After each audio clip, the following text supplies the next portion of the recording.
Assalamualaikum warahmatullahi wabarakatuh. Halo guys, jadi kita dari kelompok 2 mau interview orang-orang di sini tentang tragedi 1998. Perkenalkan, aku Felia Aldinovianti sebagai ketua kelompok dan pembuat naskah. Aku Alivia Iza Ardianti sebagai host. Aku Ajeng Zaskia Anggreni sebagai kameramen.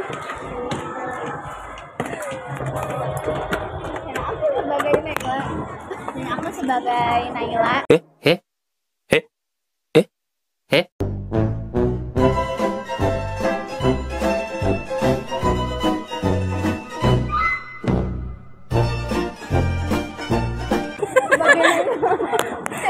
aku Naila sebagai host.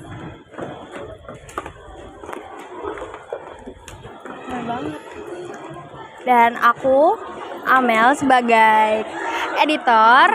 Oke guys, jadi kalian selamat menyaksikan. Miu, miu.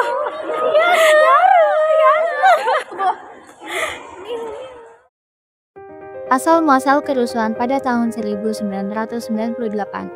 Memasuki pertengahan 1990-an, Indonesia dipandang sebagai salah satu negara berkembang paling berhasil di Asia. Pertumbuhan ekonomi stabil di atas 7% per tahun, inflasi terkendali, serta jumlah penduduk miskin berhasil ditekan dari 60% di awal Orde Baru menjadi hanya sekitar 11% pada tahun 1996. Pemerintah bahkan percaya diri menyebut bangsa ini tengah berada pada tahap tinggal landas. Namun, optimisme itu mendadak runtuh ketika krisis moneter Asia meledak pada Juli 1997. Krisis dimulai dari jatuhnya nilai baht Thailand, lalu merembet cepat ke berbagai negara, termasuk Indonesia. Rupiah yang semula bertengger di kisaran 2.450 per dolar Amerika Serikat anjlok 2 kali lipat hanya dalam hitungan bulan. Pada Desember 1997, kurs sudah mencapai 5.000 per dolar.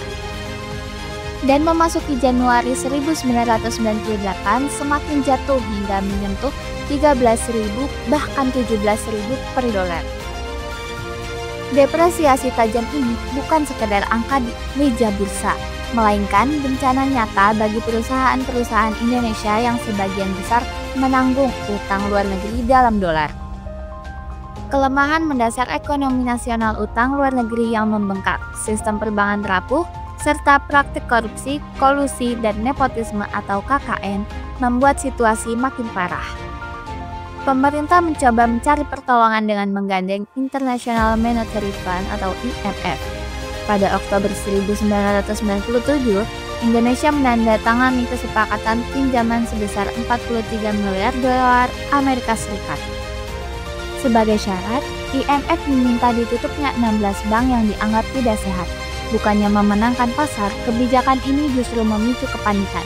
Masyarakat berbondong-bondong menarik simpanan, menyebabkan likuiditas perbankan kering dan kepercayaan publik terhadap pemerintah pun runtuh.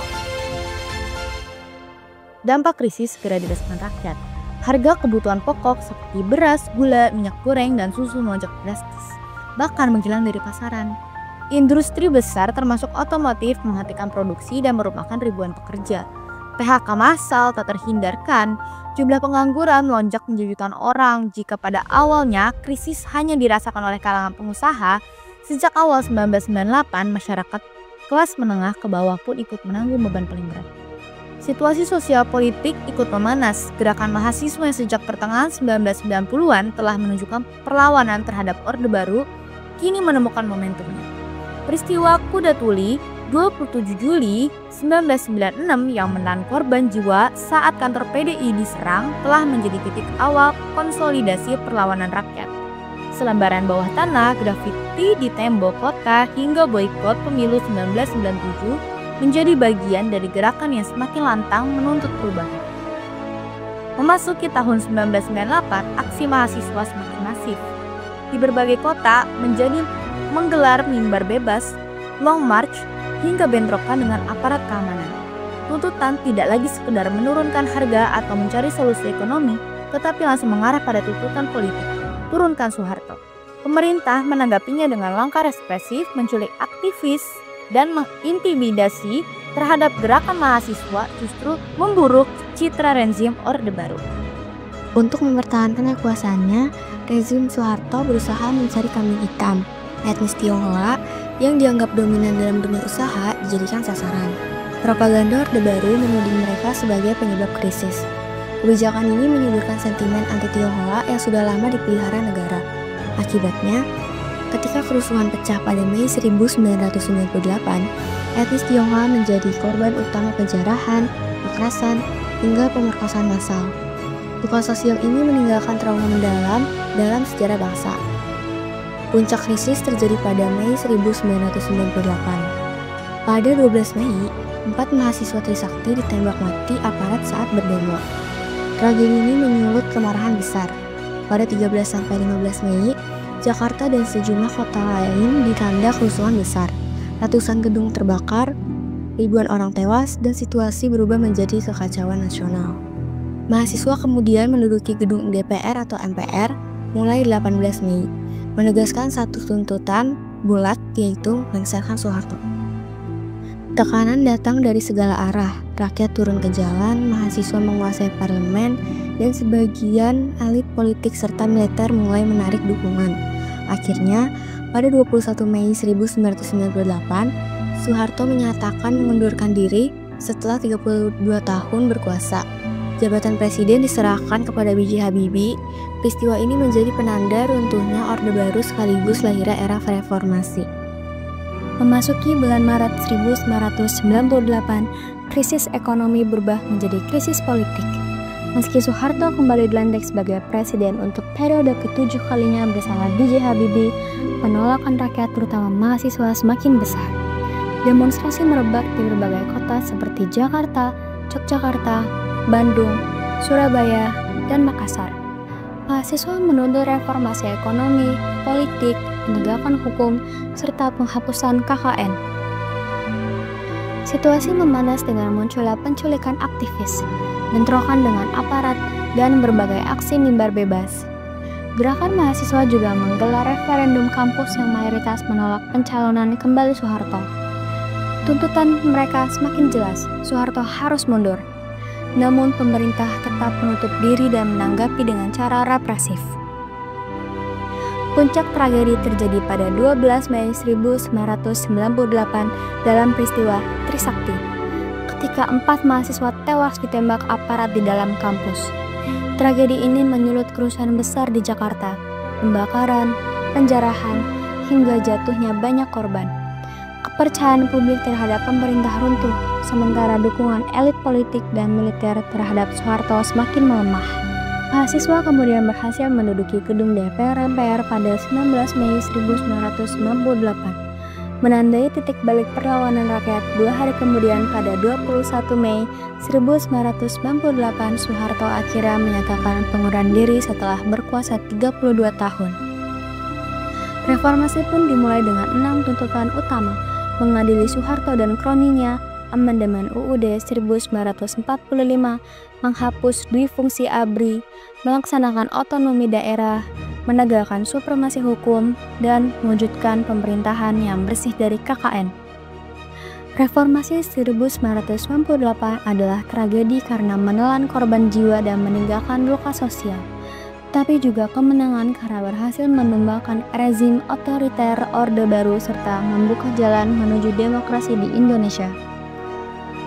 Dijadikannya kambing hitam etnis Chinese.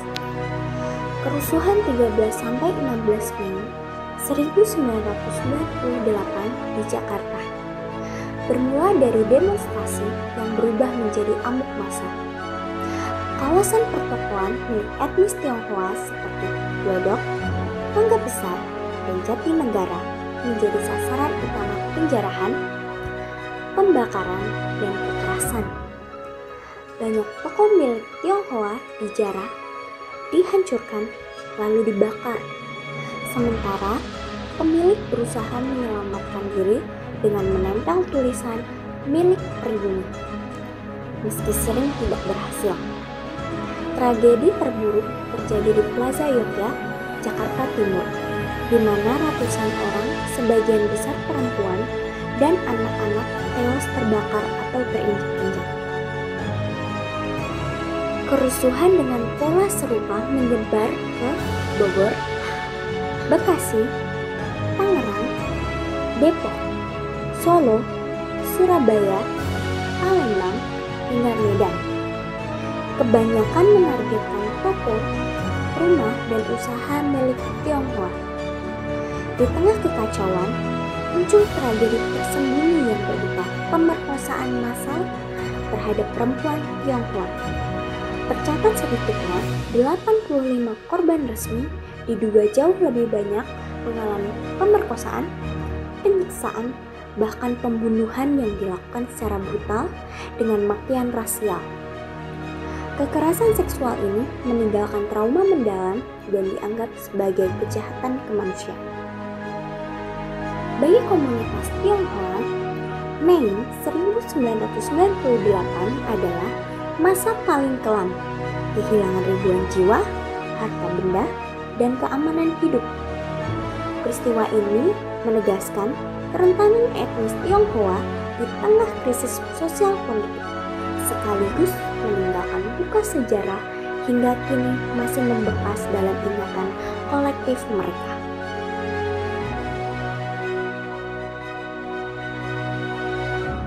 Reformasi 1998 merupakan titik balik sejarah Indonesia. Meski meninggalkan luka akibat krisis ekonomi, kerusuhan sosial, dan kekerasan terhadap etnis Tionghoa, gerakan rakyat terutama mahasiswa berhasil memaksa Soeharto mundur setelah 32 tahun berkuasa. Dari tragedi itu lahirlah kemenangan berupa terbukanya era reformasi dengan agenda demokratisasi, supremasi hukum, dan pemerintahan yang lebih bersih. Peristiwa ini membuktikan bahwa suara rakyat mampu mengubah arah bangsa. Halo guys, oke di sini dengan host Naila dan Olivia. Hari ini kita ada di Monas, lokasi itu ada di Jakarta. Jakarta mana sih? Jakarta mana? Ada yang tahu nggak? Nggak ada. Oke, nanti silakan di komen. Nah, hari ini kita ada tugas sejarah. Tugasnya itu apa? Kita mau wawancarai tentang tragedi 1998. Ikutin kita sekarang, kita cari orangnya, siapa yang tahu. Nanti kita bakal kasih gift. Satu. Misi Kak.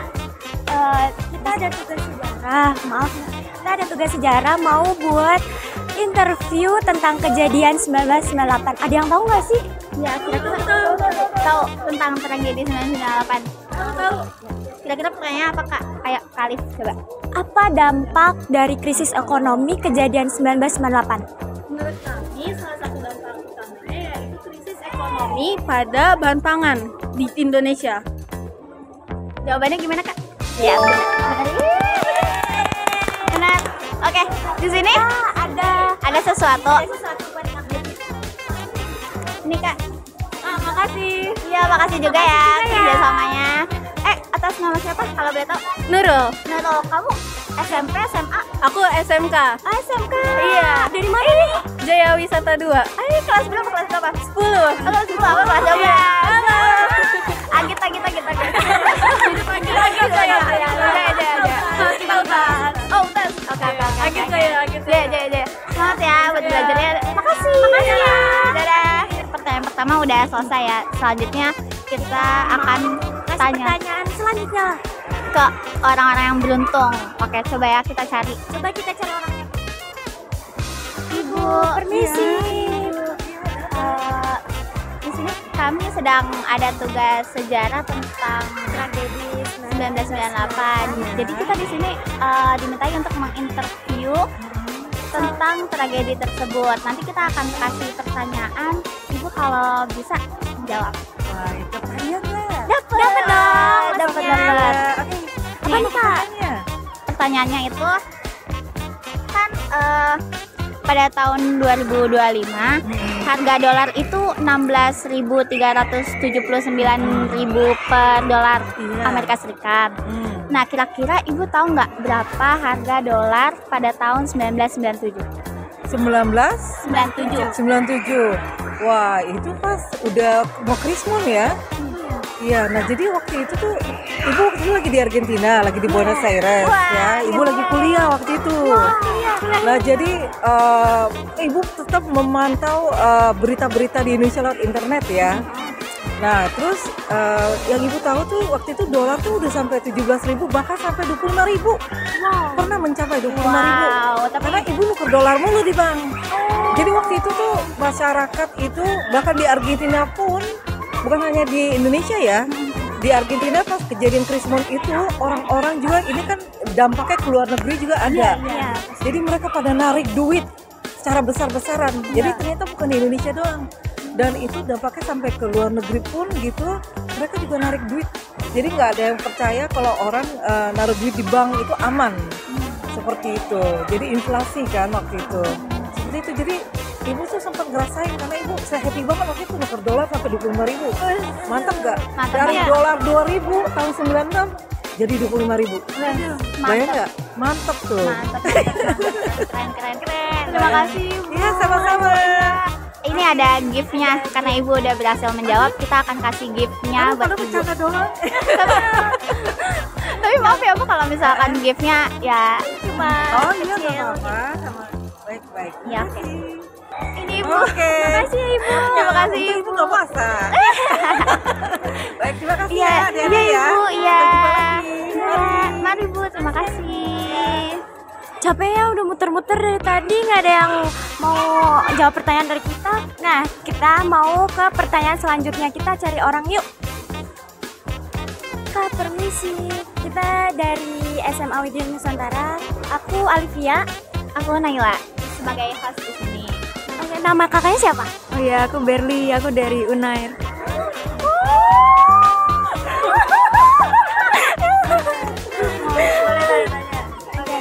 Kita mau nanya, kan waktu itu kan ada kejadian 1998. Itu ada demonstrasi terlibatnya mahasiswa. Itu tuh mahasiswanya tuh dari universitas mana sih, Kak? Kalau boleh tahu? Kalau nggak salah ya, Trisakti. Universitas Trisakti. Ya, benar-benar. Itu melibatkan berapa korban sih, Kak, dalam demonstrasi kejadian itu? Seingat aku 4 ya. Korban dari Trisakti. Oh, benar-benar. Ya.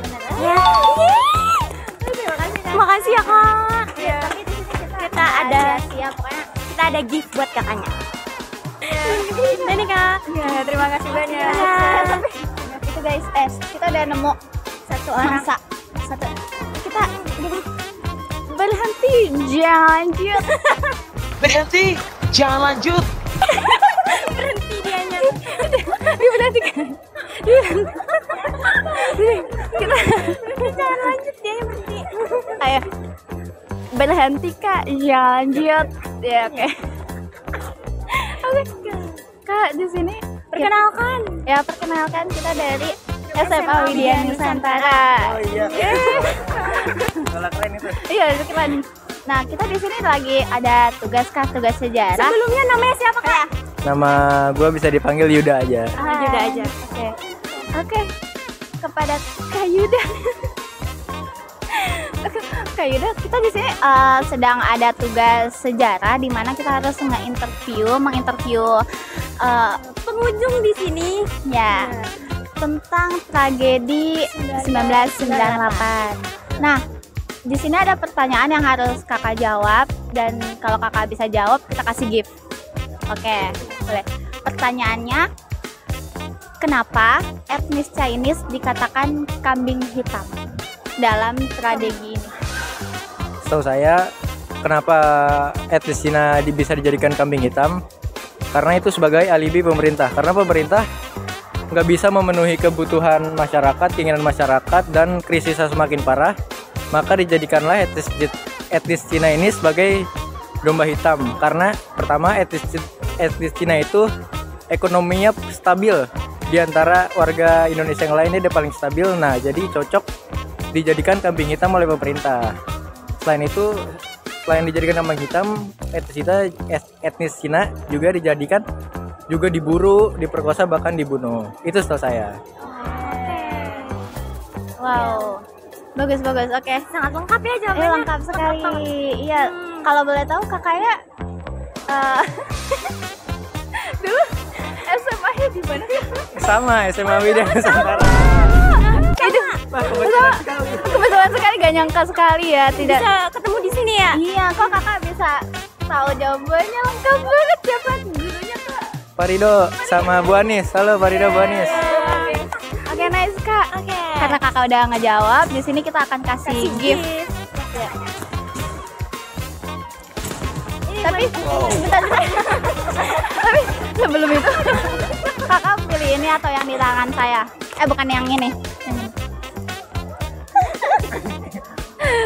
Coba ini deh. Oh ini, oke. Buka kak.